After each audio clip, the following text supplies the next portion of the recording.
Do you believe that forcing your way is the only path to success? What happens when the world refuses to move for you?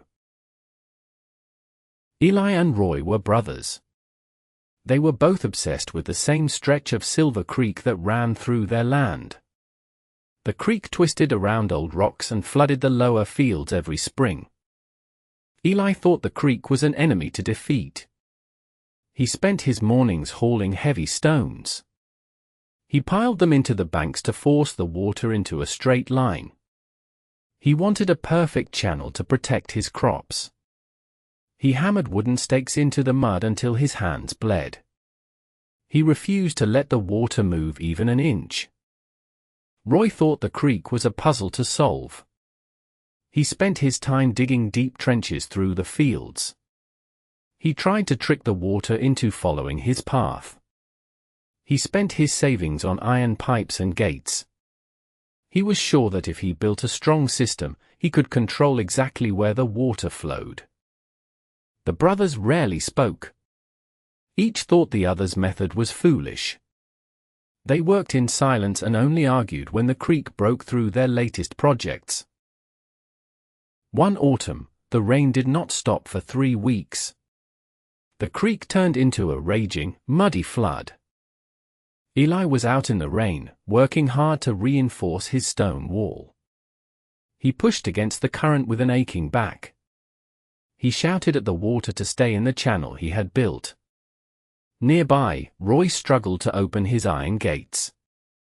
They were jammed with trash and mud. He pulled on a rusted lever until his face turned red. He tried to force the water into his pipes. Suddenly, a large oak tree fell upstream. It hit the water with a loud crack. The debris hit Eli's stone channel like a hammer. The water could not get past the wall or into Roy's pipes.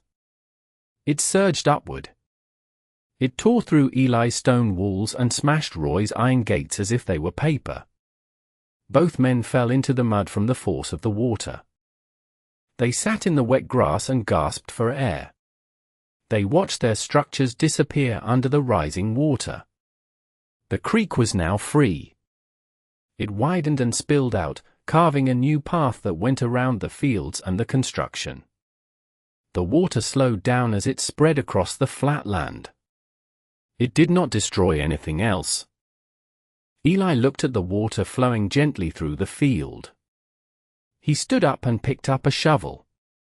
Instead of building a wall, he began digging a wide slope to help the water move away from his crops. Roy stood up and moved the heavy debris out of the way. He wanted to make sure the new, natural path stayed clear. They worked until the rain stopped. They moved with the flow instead of against it. True strength is found in adapting to reality rather than trying to force it to change. When you stop fighting the current, you finally see where the path leads. The brothers finished their work by guiding the water, not by commanding it.